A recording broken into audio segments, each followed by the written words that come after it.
전에는 출애굽기 2장 15절 이하의 말씀을 가지고 미디안 땅에 머물며 라는 제목으로 잠시 말씀을 증거하도록 하겠습니다.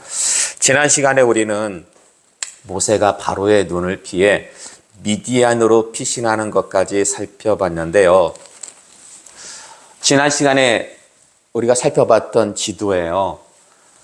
이곳 애굽에서 모세가 40년 동안 거주하다가 사고를 치고는 저기 멀리 하란이나 바벨론, 다메섹, 아니면 가까운 가나안 땅, 암몬이나 모압, 에돔으로 피신한 것이 아니라 애국가의 경계인 미디안 지역으로 피신을 합니다.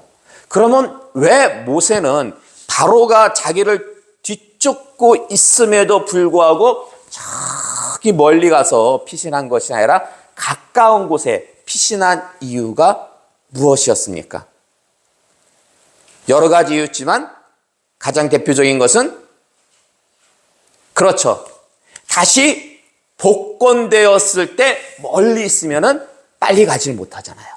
그래서 다시 복권의 기회를 기다리면서 그 양모 하셉수트가 자기를 불렀을 때 빨리 가기 위해서 가까운 미디안에 머물렀다라는 것입니다.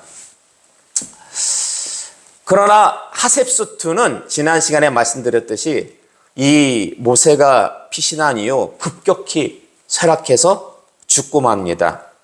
이때 하셉수트의 나이가 몇 살이었는지 혹시 기억나십니까? 제가 지난 시간에 50세라고 말씀을 드렸는데 이걸 좀 정정하도록 하겠습니다. 왜냐하면 모세가 피신할 때 나이가 40세였어요. 그렇기 때문에 최소한 60세 전후가 되었을 것이다 라고. 어쨌든 오늘 본문은 모세의 미디안 정착을 기록하고 있습니다. 그러니까 미디안으로 이제 피한 모세, 하루는 우물 곁에 앉아 있었는데 오늘 말씀 보니까 누가 양떼에게 물을 먹이려고 옵니까? 오늘 말씀 보면은요, 미디안 제사장의 7딸이라고 성경은 기록하고 있습니다. 그런데 왜 성경은 구체적으로 숫자를 밝히고 있는 걸까요? 그냥 미디안 제사장의 딸들이라고 하면 되잖아요. 그럼 왜 굳이 7딸이라고 이렇게 밝히고 있는 이유가 무엇 때문일 것 같습니까? 사실 성경은요, 하나님의 영감으로 기록되었기 때문에 글자 하나하나, 단어 하나하나가 어떨 때는 굉장히 깊은 의미가 있습니다. 우리가 그냥 읽고 지나칠 수도 있어요. 7명의 딸들이 있었나 보다. 근데 굳이 볼 때는 그렇게 중요해 보이지도 않는데 그냥 미디안의 딸들이라고 하면 되는데 굳이 7딸들이라고 한 이유가 무엇일까?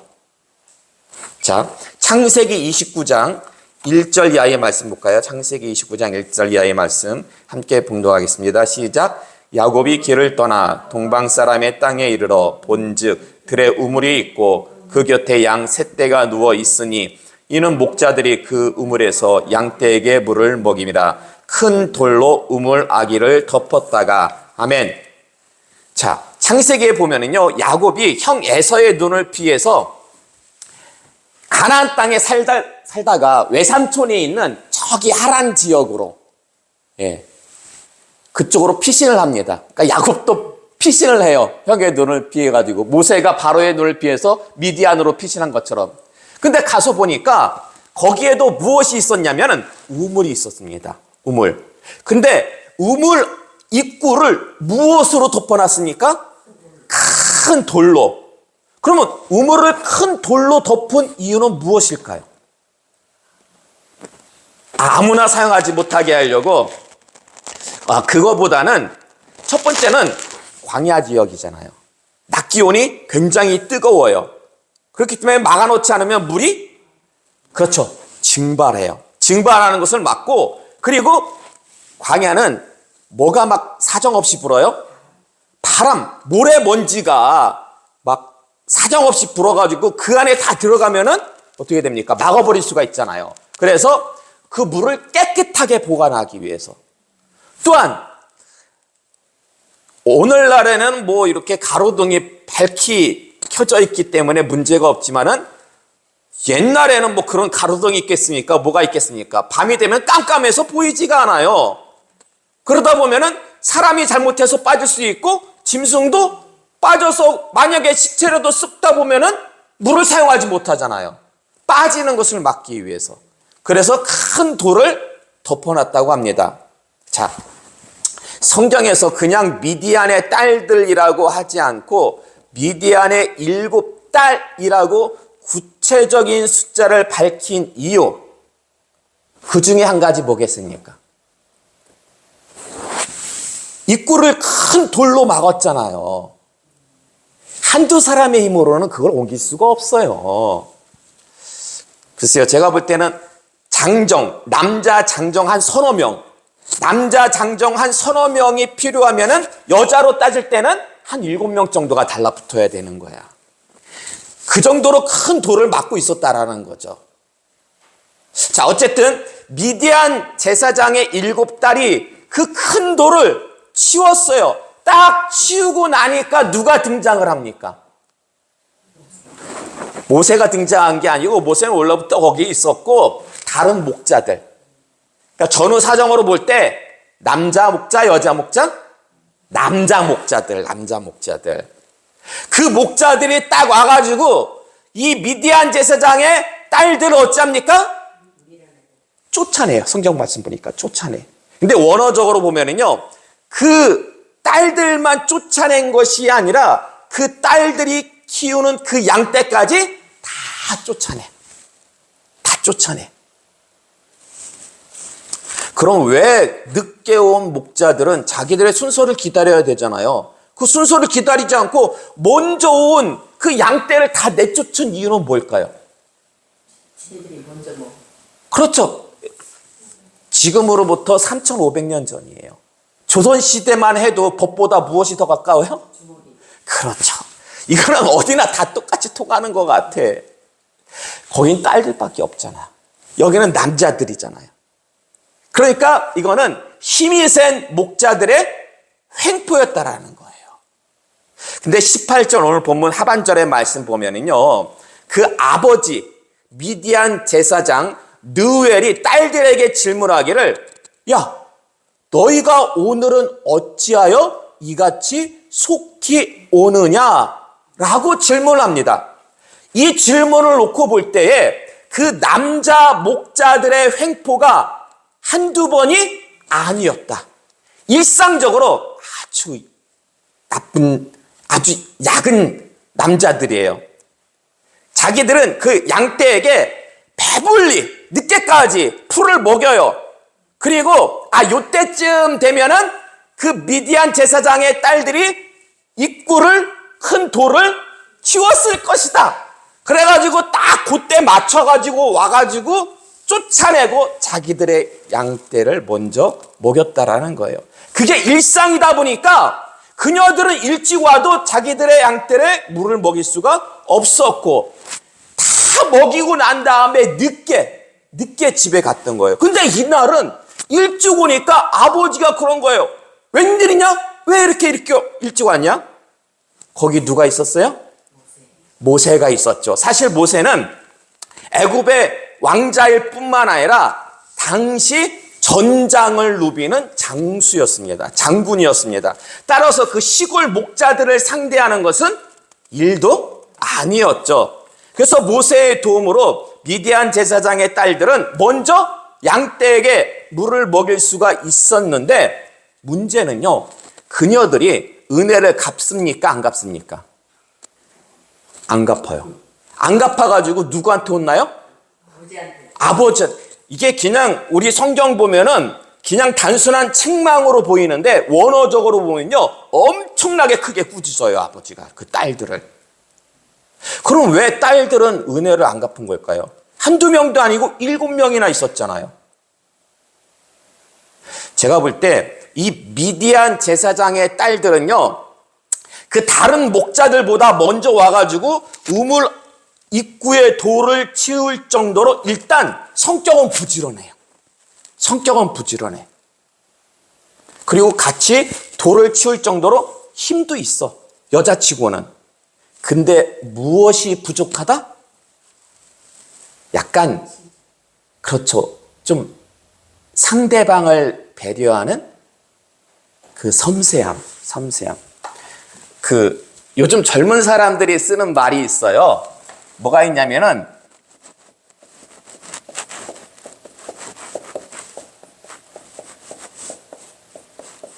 여러분이 TV 같은 데서 보다 보면은 가끔 이런 말들이 나와요. 애견녀, 테토녀. 혹시 들어보셨어요? 이게 젊은 사람들, 그러니까 여자들을 이렇게 지칭하는 말인데, 애견녀라는 것은 에스트로겐. 이게 에스트로겐이 쉽게 말하면 여자 호르몬이에요. 여자 호르몬. 그리고 테토녀라는 것은 테스토스테론. 이게 남성 호르몬이에요. 애견녀는 여자 호르몬을 가진 여자. 테토녀는 남자 호르몬을 가진 여자. 그럼 둘이 싸우면 누가 이기겠어요? 남자. 예, 테토녀가 이기겠죠. 근데 지금 이렇게 우리가 성경을 놓고 볼 때에 미디안 제사장의 그 7 딸들, 그녀들은 성격이 애견녀에 가깝습니까? 테토녀에 가깝습니까? 테토녀에 가깝죠. 테토녀에 가깝죠. 여러분, 말씀을 자세히 보시면 그 모세는 횡포를 부리던 그 남자 목자들을 혼내줬을 뿐만 아니라 어찌하는지 아십니까? 우물이 깊어요. 여자들이 물 푸기에는 좀 힘들어요. 자기가 직접 물을 길어줘요. 퍼가지고 양떼에게 먹여요. 누굴 위해서? 19절 하반절의 말씀을 보면은요, 그 누엘의 딸들이 뭐라고 고백하냐면 우리를 위하여.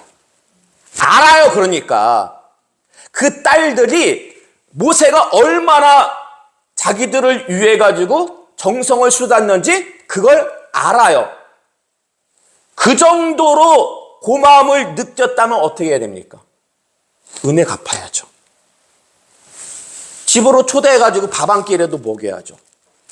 근데 야, 오랜만에 우리가 일이 일찍 끝났다. 빨리 집에 가서 밥 먹자. 식구 밥 먹자. 그래놓고는 자기들끼리만 썩 열심히 도와주던 모세는 어리벙벙. 뭐 저런 여자들이 다 있어. 왜 자기들끼리 집에 왔어요? 섬세함이, 배려하는 그 친절함이 부족했기 때문에. 그래도 다행인 것은 아버지가, 그 미디안 제사장 느엘이 딸들의 잘못을 책망하고 빨리 모세를 데려와라. 모세를 집으로 초대하는데 모세를 딱 보고 그 느엘 마음에 들었어요, 안 들었어요? 마음에 들었죠. 그래서 제안합니다. 제안해요. 어디 갈 데 없으면 우리랑 같이 함께 있죠. 이 제안을 모세가 승낙해요, 거절해요? 승낙해요. 그러자 아예 느엘은요, 누굴 줘요? 자신의 딸 십부라와 결혼을 시켜가지고 사위를 삼아요. 좀 내용이 좀 비슷하죠. 야곱이 형 에서를 피해가지고 저기 멀리 하란으로 갔다가 거기서 외삼촌의 딸들하고 결혼한 것과 뭔가 좀 비슷해. 하여간에 어디든지 간에 열심히 일하는 자는 다 장인의 외삼촌이 됐건 누가 됐건 딱 마음에 들게 돼 있는 거예요. 그래서 딱 결혼을 시켰어요. 그래서 낳은 아들이 누굴까요? 낳은 아들이 게르솜입니다. 게르솜. 이 게르솜이라는 뜻이요, 게르가 나그네라는 뜻이에요. 나그네. 그리고 솜이란 뜻이 거기, 그곳이란 뜻이에요. 그러니까 아들을 낳아가지고 게르솜이라고 했는데 뜻이 뭐라고요? 내가 그곳에서 나그네가 되었다. 자, 아들 이름을 딱 놓고 볼 때에 아직 모세에는 뭐가 남았다? 미련이 남았다라는 거예요. 여기서 미디안에서 결혼해가지고 정착해가지고 아들까지 낳았지만은 여전히 모세는 생각할 때 나는 이곳에서 어떤 인생이다? 나그네 인생이다. 내가 돌아갈 곳은 어디다? 애굽이다. 라고 그렇게 생각을 하고 있었습니다.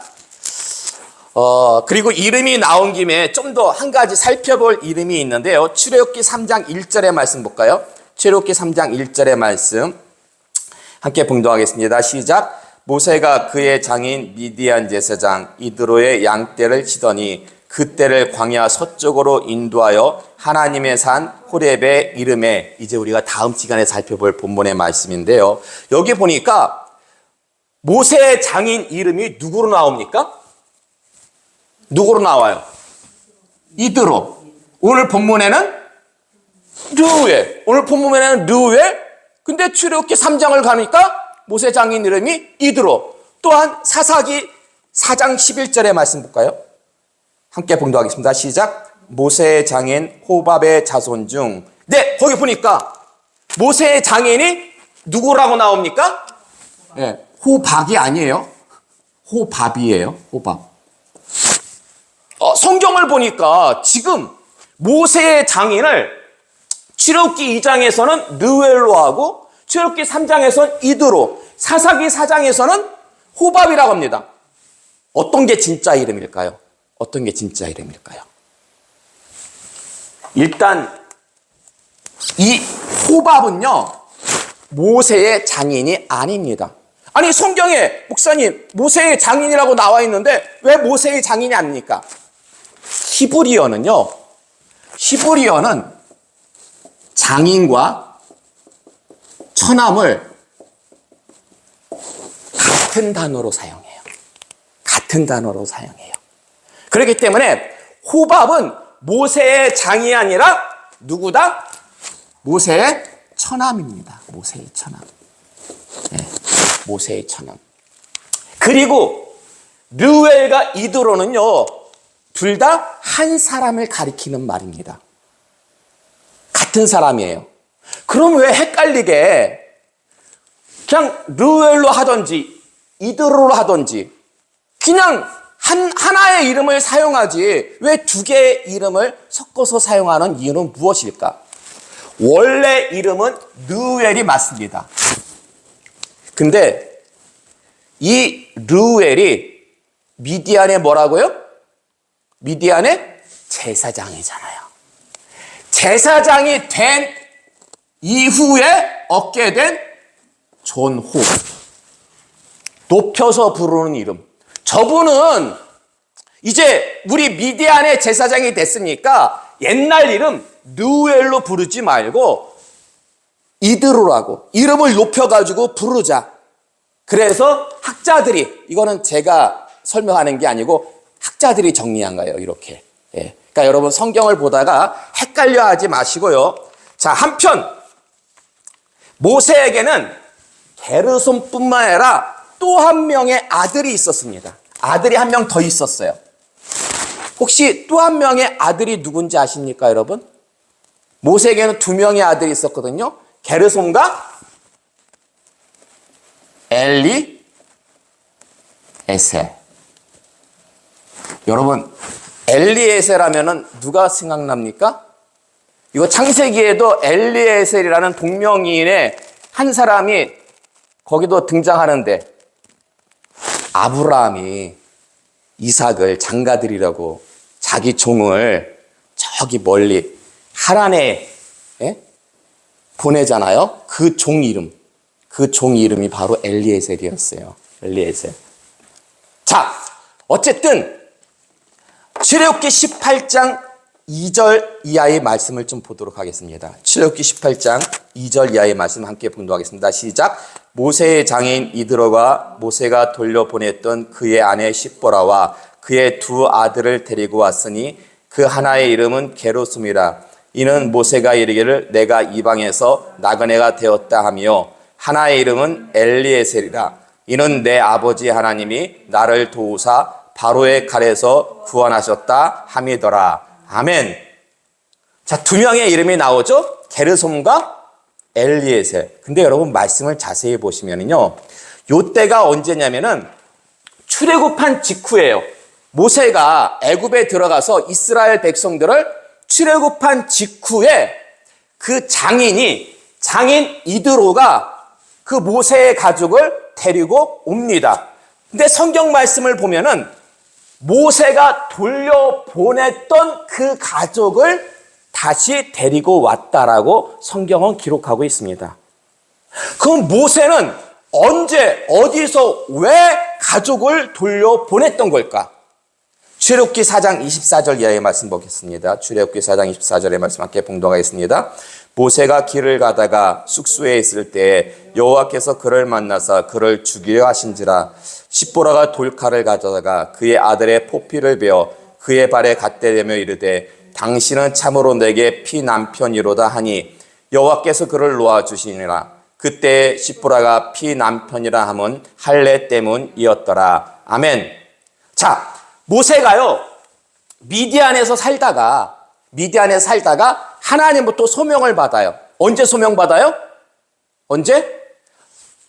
너는 가서 애굽에 있는 고센 땅에 살고 있는 이스라엘 백성들을 데리고 애굽에서 나와라. 이런 사명을 언제 받아요? 다음 주에 받아요. 다음 주에. 예, 그건 다음 주에 좀 더 자세히 살펴보도록 하겠고, 그 사명을 받아서 미디안에서 살다가 어디로 가야 돼요? 애굽에 가가지고 바로를 만나자야 되잖아요. 근데 미디안에서 살다가 이제 애굽으로 가는 그 여정 가다 보면 이제 하룻밤 자야 되지 않겠습니까? 숙소에서. 근데 하마터면요 가가지고 바로를 만나기도 전에 죽을 뻔합니다. 모세가. 왜요? 무엇 때문에? 방금 우리가 읽은 본문 말씀 보니까 자녀에게 무엇을 행치 않아 가지고 할례를 행치 않아 가지고 여호와가 나타나 가지고요 모세를 죽이려 하니까 십보라가 신속하게 할례를 행합니다. 십보라가. 그럼 이때 할례 받은 아들은 게르솜일까요? 엘리에셀일까요? 아니면 둘 다일까요? 할례 받은 아들 누구였을 것 같습니까? 게르솜. 아니에요. 할례 받은 아들은 엘리에셀입니다. 엘리에셀. 왜냐하면 우리 성경에는 그게 안 나와 있지만은 할례를 행했다라는 그 말씀을 이렇게 원어적으로 보면은요 복수가 아니라 단수예요. 복수가 아니라 단수였기 때문에 한 명이에요. 이로 볼 때 첫 번째 게르솜이 났을 때는 할례를 했다 안 했다? 할례했어요. 근데 둘째는 할례를 하지 않았어요. 그래서 둘째 때문에 하마터면 모세가 죽을 뻔합니다. 그러면은 아니 첫째는 했는데 왜 둘째는 안 한 걸까요? 둘 다 안 했으면은 좀 이해가기 쉬워. 근데 왜 첫째는 해놓고 둘째를 안 한 이유가 무엇일까요? 왜 그런 것 같습니까? 잊어버려가지고? 그 이유에 대해서 일부 학자는 원인을 누구에게서 찾냐면은 십보라에게서 찾습니다. 그 원인을. 첫째가 태어났을 때만 해도 보통 첫째는 뭐 결혼해가지고 얼마 안 있다가 금방 태어나겠죠. 아무리 드센 성격의 테토녀 같은 여자라 할지라도 결혼했을 때는 새댁일 때는 어때요?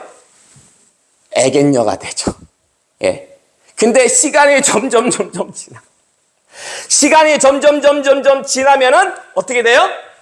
애견녀에서 테토녀로. 사실 이거는 과학적으로도 맞아요. 젊었을 때는 여자 호르몬이 많이 나오다가 나이가 들면은 여자 호르몬은 줄어들고 남자 호르몬이 나와요. 그래서 그런 말 있죠? 할머니 이기는 할아버지 없다. 예. 근데 문제는 뭐냐면은 이것이 신앙의 영역까지 넘어가서는 안 된다라는 거예요. 그러니까 원래 모세는 누굴 섬겼습니까? 하나님이 섬겼죠. 그러면 십보라는 누굴 섬겼을까요? 십보라는 이방신을 섬겼어요. 여러분, 느웰이 미디안 제사장이라고 해가지고 그 사람이 하나님을 섬기는 제사장 그렇게 생각하면 안 돼요. 미디안 지역은 이방 지역이에요. 그 이방 지역의 우상을 섬기던 제사장이었습니다. 어릴 때부터 이방 신을 섬기던 여자였어요. 첫째가 태어났을 때만 해도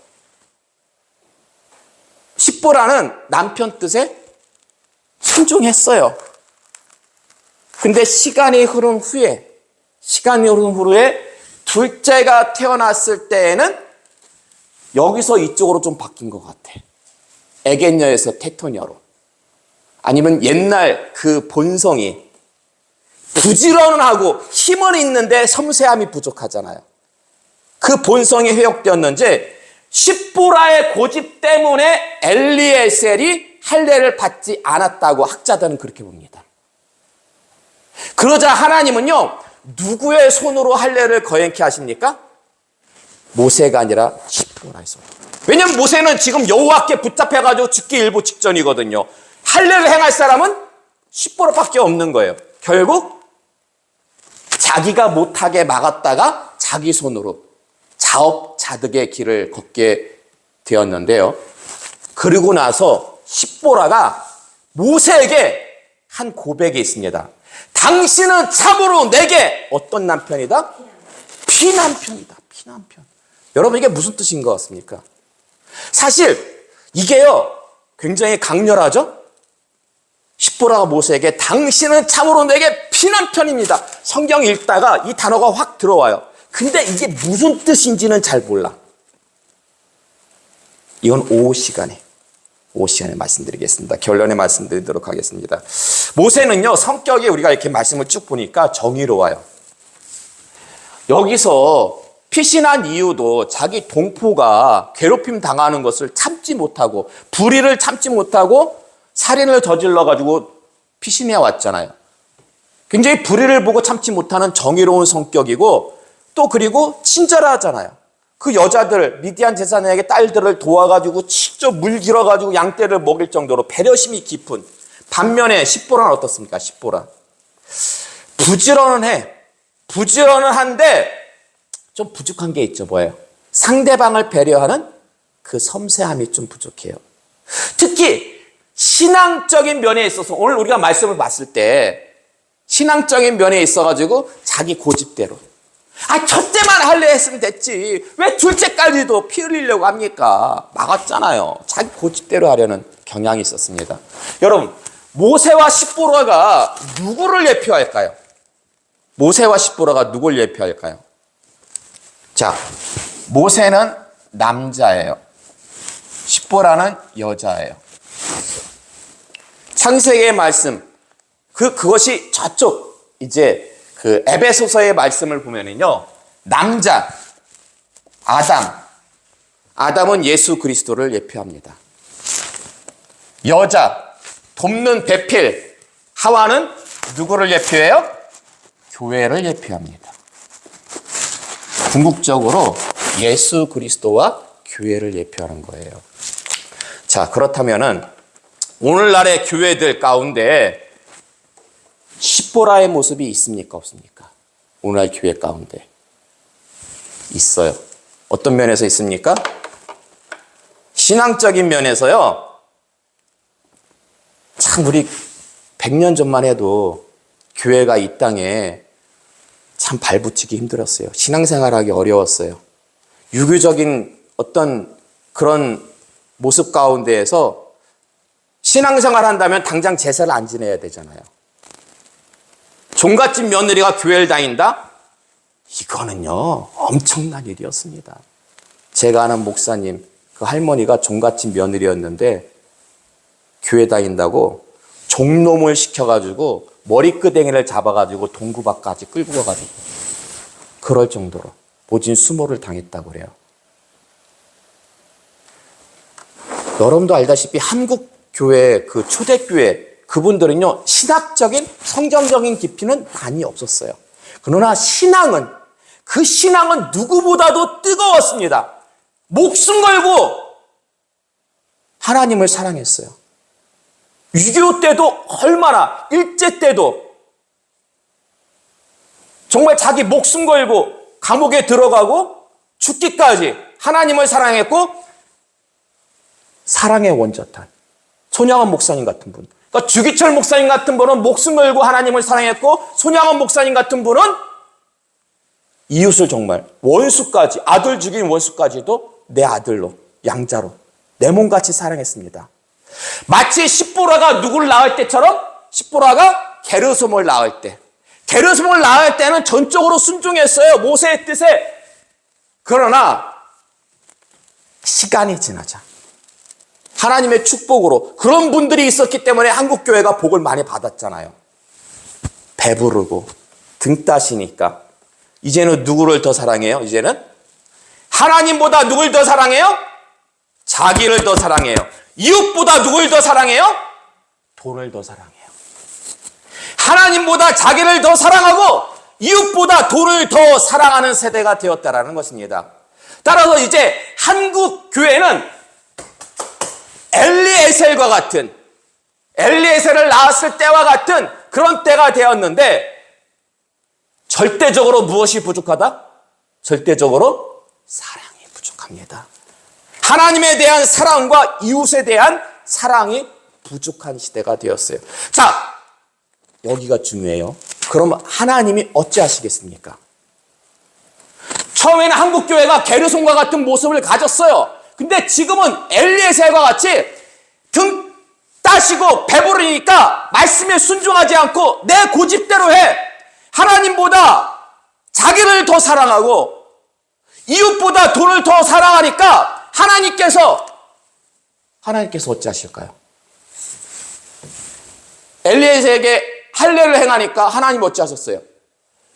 여호와께서 찾아오셔가지고 모세를 죽이려고 했잖아요. 죽음과도 같은 어려움을 주신다니까요. 인생과 가정과 교회 가운데 죽음과도 같은 어려움을 주십니다. 왜 어려움을 주시는 거예요? 왜? 우리를 사랑하시기 때문에. 놔두면 진짜 죽어요. 우리를 사랑하시기 때문에 죽음과도 같은 어려움을 겪어야지만이 뭐를 해요? 회개하죠, 회개.